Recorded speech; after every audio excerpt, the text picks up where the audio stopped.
Allahumma salli ala sayyidina Muhammadin al-Fatih lima ughliqa wal khatim lima sabaqa nasiril haqqi bil haqqi wal hadi ila siratikal mustaqim wa ala alihi haqqa qadrihi wa miqdarihi al-azim. Assalamualaikum warahmatullahi wabarakatuh.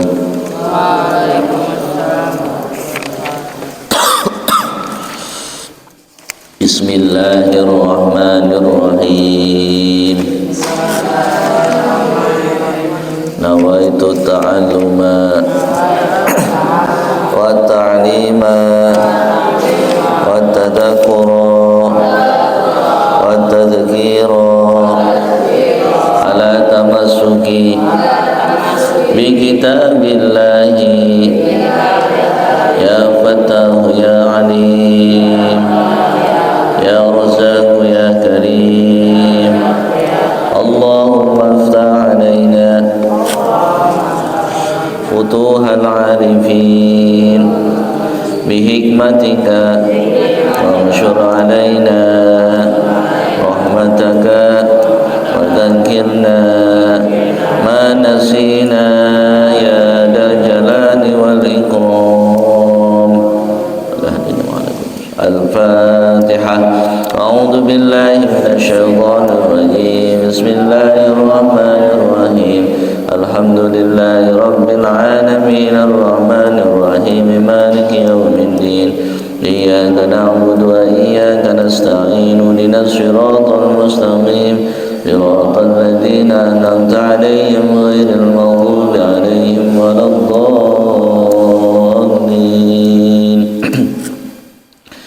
Bismillahirrahmanirrahim. Qala mu'allifu rahimahullahu ta'ala wa nafa'ana wa bil ulumihi fi darini minal aminin. Ayo dimaknai salatul jama'ati. Salatul jama'ati bermula itu salat jamaah. Salatul jama'ati bermula itu salat jamaah. Salatul jama'ati adapun salat jamaah. Salatul jama'ati adapun salat jamaah itu fardu kifayatin, fardu kifayah. Salatul jama'ati adapun salat jamaah itu fardu kifayatin, fardu kifayah. Ala rijali terhadap laki-laki. Ala rijali terhadap laki-laki. Al-muqimina yang mukim. Al-muqimina yang mukim, menetap. Mukim itu menetap. Tapi menetapnya bukan jadi warga sendiri. Kalau warga sendiri, warga setempat namanya mustautin. Apa? Mustautin. Kalau mukim ini menetap tapi domisilinya itu bukan di daerah tersebut. Kalau kalian makanya disebut kalian mukim, santri mukim. Nah, kalau mukim bisa jadi nanti pulang ke kampungnya masing-masing. Jadi bukan asli warga sini. Kalau kalian KTP-nya kakaknya sudah di sini berarti bukan disebut mukim, tapi namanya apa tadi? Mustautin. Apa? Mustautin. Maka seseorang itu kalau dalam hal ini kita harus tahu ada mustautin, ada mukim, ada mustautin penduduk asli, ada mukim, ada orang musafir. Nah, ini dalam perjalanan. Ala rijali, terhadap laki-laki, al mukimina, yang mukim atau menetap, fis sholawati, di dalam beberapa solat, fis sholawati, di dalam beberapa solat, al khomsi, yang 5. Fis sholawati, di dalam beberapa solat, al khomsi, yang 5. Wa fardu ainin, dan adapun hukumnya fardu ain. Wa fardu ainin, dan adapun hukumnya fardu ain, itu fil jum'ati, itu di dalam sholat Jum'ah. Fil jum'ati, itu di dalam sholat Jum'ah. Titik. Ya, pahami dulu. Sekarang kita bahas masalah tentang sholat jamaah. Ya. Jadi penting sekali kita kaji terkait masalah sholatul jamaah. Sholat jamaah ini adalah hukumnya fardu kifayah bagi laki-laki, dan untuk perempuan ini tidak. Jadi bagi laki-laki hukumnya fardu kifayah, sedangkan fardu ain jamaah ketika melaksanakan sholat Jumat. Yang intinya berarti bagi laki-laki mah wajib, bagi perempuan mah tidak wajib.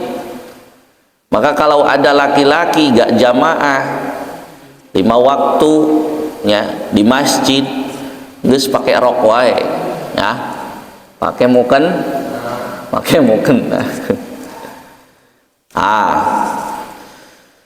ketika kita sudah tahu bahwa hukum daripada sholatul jamaah, sholat yang dilakukan secara berjamaah, wabil khusus berjamaah di masjid bersama dengan kaum muslimin, bersama dengan orang-orang muslim yang lainnya yang beriman kepada Allah Subhanahu wa taala, dan hukumnya itu fardu kifayah. Kalau kita tahu bahwa fardu kifayah ini adalah salah satu fardu yang dikhususkan untuk satu golongan. Jadi kalau misalkan ada yang sekampung ini enggak sholat jamaah, maka sekampung ini berdosa. Maka kalian bersyukur, dan itu min alamati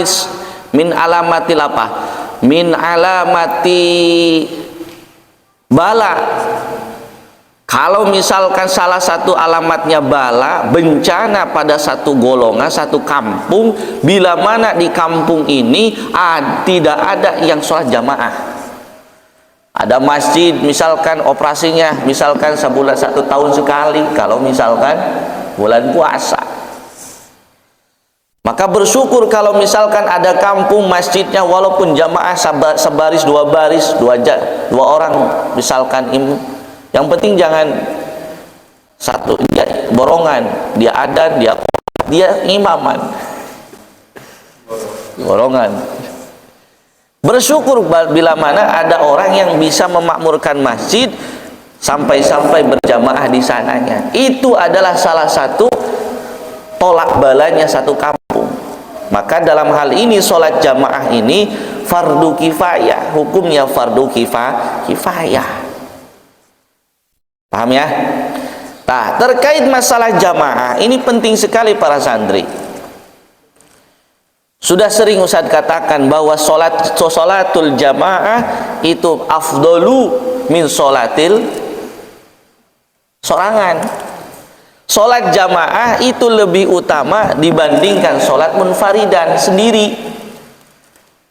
Dan kita sudah tahu bahwa ganjaran pahala yang kita dapat itu berapa? 27 derajat. dibandingkan sholat berjamaah. Ini secara pahala sudah jauh beda, 1:27.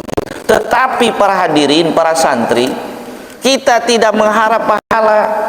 Kita tidak mengharap pahala. Sekali lagi, kita ibadah, kita sholat, kita ibadah menyembah Allah, itu jangan mengharap pahala. Pahala mah surga bonus. Pahala mah bonus.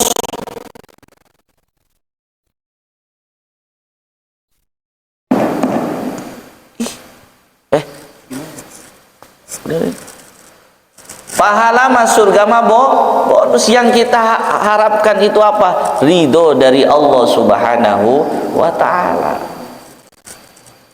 Ketika Allah ridho, maka apapun yang kita ingin itu akan terlaksana. Apa yang kita harapkan? Yaitu ridho. Jadi bukan derajatnya 27 derajat yang kita akan dapatkan, tetapi dengan melaksanakan sholat jamaah. Sudah Ustaz katakan, ini min alamah sholat ini pasti diterimanya, pasti sholat itu diterima. Sholatnya itu pasti diterima.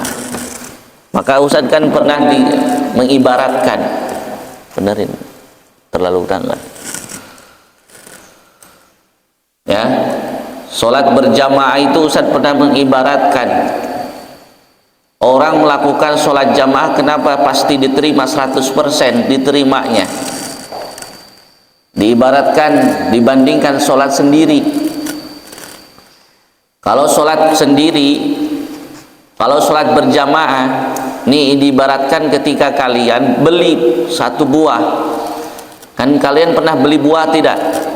Yang dimana buah ini contoh buah salak lah, atau buah apel.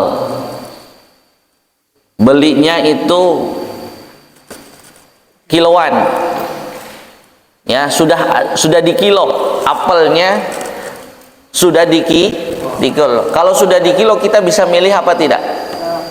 Bisa milih apa tidak? Tidak bisa milih. Pokoknya mah yang ada di situ, tidak bisa milih satu persatu apelnya ini. Betul tidak? Karena belinya itu kiloan atau karinjangan. Nah, ketika yang Ustaz tanya, ketika kalian beli 1 kilo kerinjangan atau wadahan ini, apa itu semuanya bagus apa tidak? Ini ilustrasi sholat jamaah, biar kalian ini lebih semangat bahwa sholat jamaah itu pasti diterima dibandingkan sholat sendiri. Karena kita yang harap bukan pahala yang kita harapkan, tapi ridho dari Allah Subhanahu. Ridho itu dari Allah itu akan turun bila mana syariatnya, dohir daripada syariat itu tercapai. Nah, maka tadi ya, yang 1 kilo ini bagus semua apa tidak? Manis semua apa tidak? Seger semua apa tidak? Tidak. Itulah gambaran jamaah. Tapi kalau kita misalkan sholatnya sendiri, beli apelnya 1, Ustaz tanya, kalau beli apel 1, kalian mau milihnya yang mana? Yang bagus, yang seger, yang manis mungkin. Tapi kalau sholat jamaah ya tidak, mau seger mau tidak. Kadang-kadang kita sholat kan ngelamun. Ada yang rukunnya sunnah syarat rukun-rukunnya tidak terpenuhi. Ada yang ngelamun, ngelabar kemana-mana, pikirannya sholat, pikirannya mikiran hutang misalkan. Ya, itu seperti itu. Nah, maka bagi malaikat ketika melihat, kalau jamaah mah udah 1 orang, misalkan ada ulama mengatakan 1 orang yang khusyuk dalam sholat itu semuanya itu khusus semua. Ini bibarokatil sholatil jamaah.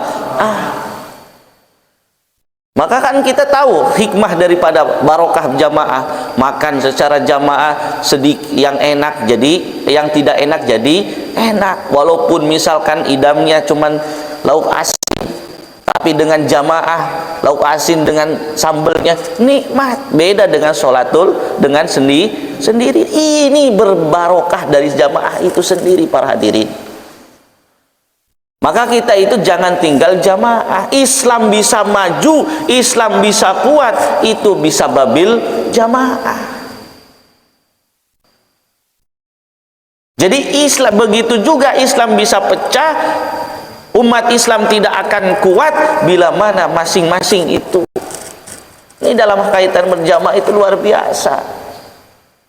Orang sholat jamaah itu tidak pandang bulu mau kaya mau miskin, mau melarat, mau sunang mau tidak, itu satu. Ketika sudah imam Allahu Akbar, serentak Allahu Akbar. Ketika imam sujud, ngikut sujud. Ini tidak membedakan kasta itu jamaah ini. Sebetulnya teman tadabur sholat jamaah luar biasa. Banyak filosofi dalam sholat berjamaah ini. Ini kalau dikaji nggak cukup lama. Paham ya? Jadi barokah. Maka ayo untuk laki-laki hukumnya apa tadi? Fardu kifayah. Wa ma yashtaratu. Nah, kita ngaji. Wa ma dan adapun perkara wa ma dan adapun perkara yashtaratu yang disyaratkan apa ma? Alal makmumi terhadap makmum. Perkara-perkara yang disyaratkan terhadap makmum. Jadi syarat jadi makmum ini di dalam jamaah itu harus apa gitu maksudnya. Syarat-syarat dan jadi makmum itu apa? Ayyanuya itu adapun hendaknya berniat siapa makmum.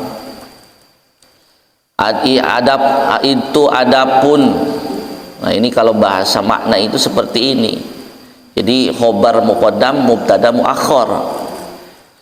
Khobar biasanya mubtada itu muqaddam, didahulukan. Nah, kalimat ini khobar muqaddam, mubtada muakhir. Nah ini kalau nggak ngerti tanya ke Ustaz Sahil. Ayyanuya itu adapun hendaknya berniat siapa makmum al-iqtida'a untuk mengikuti imam. Jadi syarat jadi makmum ini harus mengikuti, berniat mengikuti imam. Imam nyungsep ikut nyungsep, imam berdiri ikut berdiri, imam takbiratul ihram ikut takbiratul ihram. Itu syarat jadi makmum. Yang kedua, syarat yang kedua alla yataqaddama. Itu alla yataqaddama hendaknya tidak mendahulukan siapa makmum. Ayo syarat jadi makmum. Ini penting dibaca, ditulis. Itu alla yataqaddama hendaknya tidak mendahulukan siapa makmum. Ala imamihi terhadap imamnya makmum. Fil makani di dalam tempatnya. Fil makani di dalam tempatnya. Ya. Jadi syarat makmum yang kedua, ini makmum ini tidak boleh mendahulukan gerak-geriknya imam. Jadi kalau misalkan kalian sudah mendatatan, kalau misalkan imamnya itu nggak konsisten, nah ini kadang kita itu harus belajar jadi imam nih. Ya, imam ini kan pemimpin. Yang namanya pemimpin atau bahasa supir mah supir lah. Supir baik dalam mengendarai mobil itu apa? Gantung jam terbang. Pakai jam terbang ya. Kadang kalau kadang ada seperti ini. Yang sering Ustaz ini. Kalau jamaahnya banyak nih. Contohnya, ini yang sering Ustaz temukan ketika sholat jamaah di masjid dan di luar sana. Ini imam tidak ngerti, tidak konsisten. Itu maksudnya ketika memberi kode, nah ini ketika memberi kode ini kadang tidak tahu. Contohnya apa Ustaz? Langsung aja. Contohnya seperti ini. Ketika imam memberi kode setiap perpindahan rukun qaul fi'liyah, Allah Sami Allahu liman hamidah, Allahu akbar.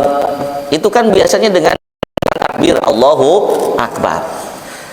Nah, ini imam. Nah, ini perhatikan nih. Nanti kalau kalian laki-laki atau perempuan jadi imam, harus tahu. Biasanya yang tidak tahu, yang tidak konsisten, tidak ngerti, ketika mau habis sujud kemudian berdiri atau duduk tasyahud akhir. Ini biasanya gini, ketika duduk harusnya duduk tasyahud akhir, kan kayak misalkan nih ketika biasa sering diketahui ini, makmum kesalahan ini, ketika imam ini ketika habis sujud Allahu akbar. Nah, biasanya Allahu akbar ini imam selesai sujud yang kedua mau berdiri, itu tandanya panjang, Allahu akbar. Paham? Tapi ketika antum misalkan mau tahiyat awal setelah sujud, kan namanya sujud itu kan gak ketahuan geraknya kan. Biasanya kadang seperti ini disamakan Allahu akbar. Nah, kan pasti yang di belakang ini yang nggak tahu gerakan imam, ketika misalkan apalagi yang masbuk langsung berdiri, betul tidak? Jadi ngegasnya harus tahu Allahu akbar. Ketika mau berdiri Allahu akbar, kan enak. Oh, berarti kalau panjang berarti berdiri, kalau misalkan pendek berarti duduk setengah. Ini jangan sampai samain semua Allahu akbar, jadi bingung ini teh sujud apa ruku. Jadi harus ada kode-kode tersendiri, jangan terlalu banyak ngegasnya. Paham tidak maksud Ustaz? Nah, ketika mau sujud kan kadang apalagi yang di pojokan sana nggak tahu, kan sering terjadi itu. Nah, ketika makmum padahal tahiyat awal kan, kalian karena imamnya nggak ngerti, nggak ngaji, pakai takbirnya yang panjang. Allah setelah sujud duduk istirahat langsung berdiri harusnya mah, sementara imam makmum yang lain masih sujud. Ketika mendengar panjangnya takbir Allahu akbar, padahal imam lagi duduk tasyahud, pastikan berdiri. Tak, itu berarti menandakan imam ini tidak ngerti. Jadi harus tahu kode-kode yang harus ada yang dilakukan. Biar apa? Biar jamaahnya baik. Jangan sampai makmum ini mendahulukan gerak-geriknya imam. Allah yataqaddama ala imamihi fil makani. Nah, ini syarat jadi makmum tidak boleh mendahulukan gerak-geriknya imam. Yang ketiga, Allah ya'lama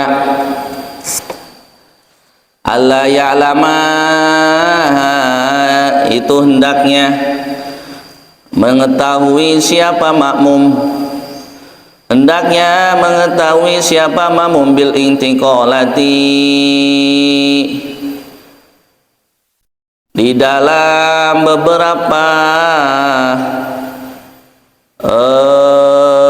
gerak-geriknya imam, bi intiqalati imamihi, di dalam gerak-geriknya imamnya makmum, walau biwasitotin, atau karena ada aling-aling, walau biwasitotin, walaupun ada aling-aling. Nah, ini jadi gerak-geriknya imam sujud diketahui oleh makmum, bisa diketahui imam berdiri bisa diketahui, walaupun misalkan ada aling-aling, ada satir penutup seperti ini. Makanya kemarin Ustadz pernah sampaikan, minimal ada satu orang misalkan, di mana jangan sampai tertutup semua. Di sini dalam hal ini dalam keterangan, jadi tidak boleh tertutup semua. Kalau tertutup semua berarti ada pemisah.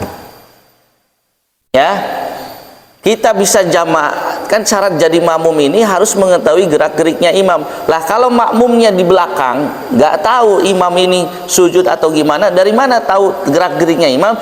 Tahunya ini di makmum di belakang, di depannya. Terus nyambung. Lah ketika misalkan ada pemisah, kayak contoh, apalagi pemisahnya itu karena ada di jalan. Contoh di jalan sini nih. Apalagi yang ada lulang lalang di sini, antum sholat di masjid, tiba-tiba dilanjut di lapangan futsal, kemudian ini jadi jalan, ini nggak sah karena ada pemisah. Apalagi yang ada orang jalan-jalan, ada pemisah, nggak sah. Seharusnya apa? Ketika misalkan masjid udah penuh, mudah-mudahan nanti assalam seperti ini, saking penuhnya sampai meluber sholat jemaah. Alhamdulillah. Ketika misalkan sholat jamaah meluber, misalkan sholat ada yang sholat di lapangan futsal, sementara jalan ini dikosongkan, itu nggak sah. Itu sholatnya tidak sah. Tapi kalau jalannya ini tetap dipenuhi jamaah, sampai ke lapangan futsal, sampai bahkan ke Cekeli Duren, sampai misalkan ke Patung Ayam sekalipun, tidak ada pemisah jalan, berarti itu hukumnya sah. Walaupun imamnya di sini sampai ke Patung Ayam sekalipun nyambung, itu hukumnya sah. Kenapa? Karena makmum mengetahui gerak-geriknya imam. Dari mana? Yang paling belakang, dari makmum yang di depannya. Maka kan Ustadz katakan sering sama kelas ini, yang mar'ah kalau lagi sholat minimal satu orang tahu, jangan ditutup semua. Kalau ditutup semua berarti apa? Berarti ada pemisah. Sementara di sini syarat jadi makmum alla ya'lama bi'intiqalati imamihi. Makmum hendaknya mengetahui gerak-geriknya imam, walau biwasitotin, walaupun itu ada aling, ngerti? Ada penghalang, itu seperti itu. Nomor 4, syarat yang nomor 4, ayak roba. Itu ayak roba hendaknya dekat siapa makmum. Ayak roba hendaknya dekat siapa makmum minhu dari imam, minhu dari imam fi ghairil masjidi, di selain masjid. Itu dekat, makmum harus dekat dengan imam, walaupun misalkan tidak di dalam masjid. Lingkungannya yang tadi saya katakan, walaupun tidak di dalam tidak hanya di sekitar koridor atau di sekeliling masjid, di lapangan, misalkan di TK, pokoknya tidak ada pemisah. Kalau selama tidak ada pemisah, berarti sholat jamaahnya itu sah. Kalau ada pemisah berarti tidak sah. Allah yahula yang nomor 5. Ayo dimanain syarat makmum. Allah yahula hendaknya tidak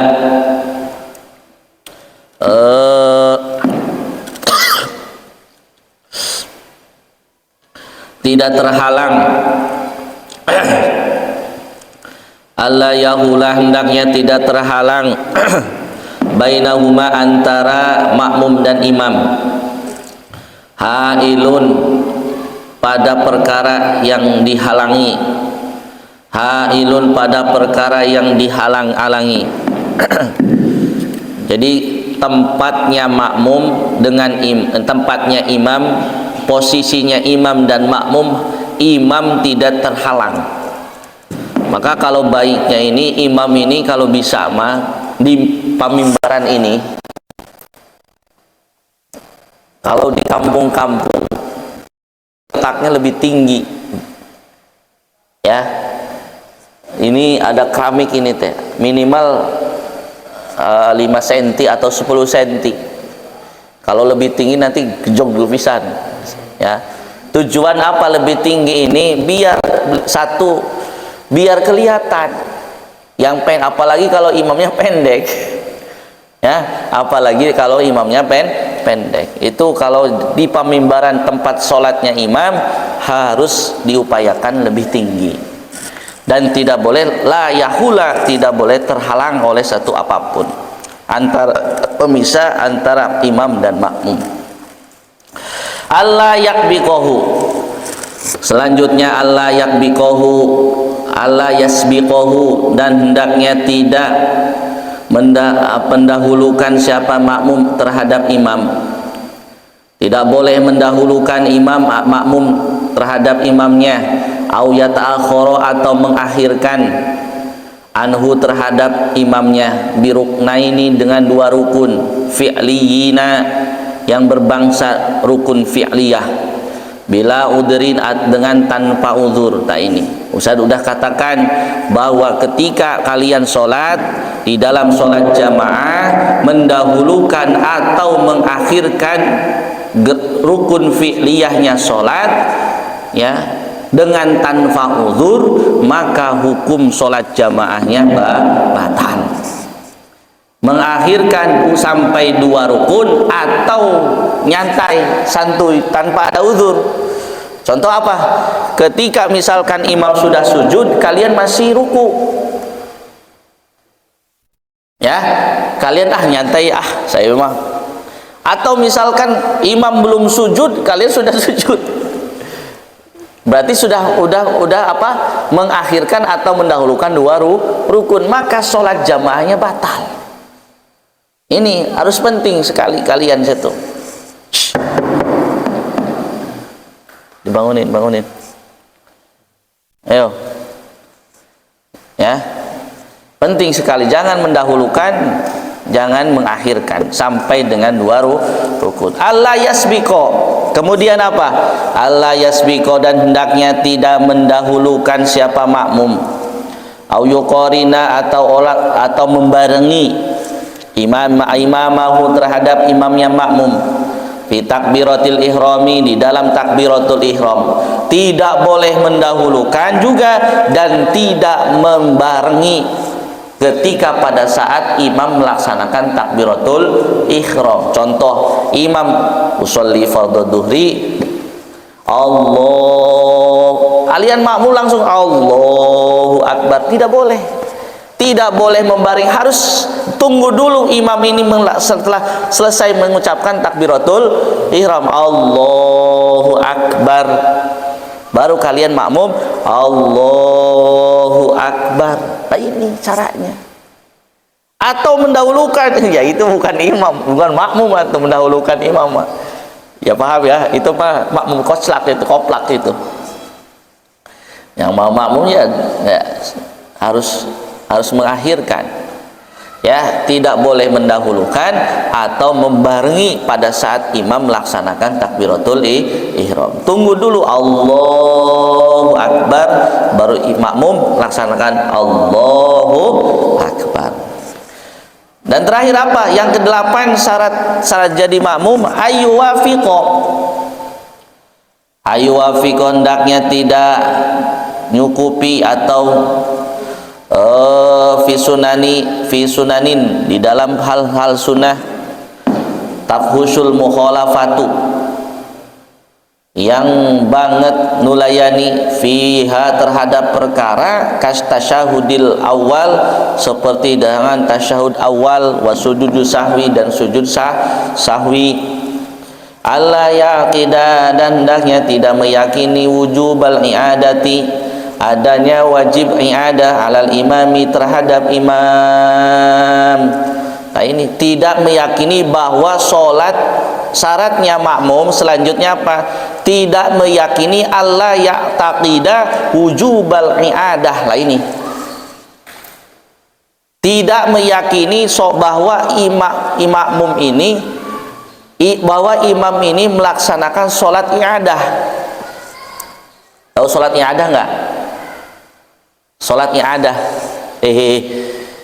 sholat i'adah ini sholat diulangi kembali. Ini biasanya kalau misalkan ada syarat-syarat tertentu.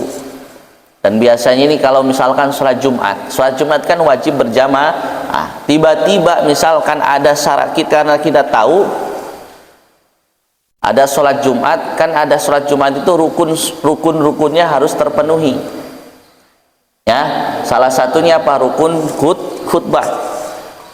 Misalkan khotib ketika berkhutbah ada rukun yang tidak terpenuhi. Nah, ketika ada rukun yang tidak terpenuhi, atau misalkan masjidnya itu misalkan di bawahnya ada kuburan, itu kan nggak boleh. Membangun bangunan di dalamnya itu ada kuburan, di atas kuburan, itu nggak boleh. Itu kan syarat-syaratnya seperti itu.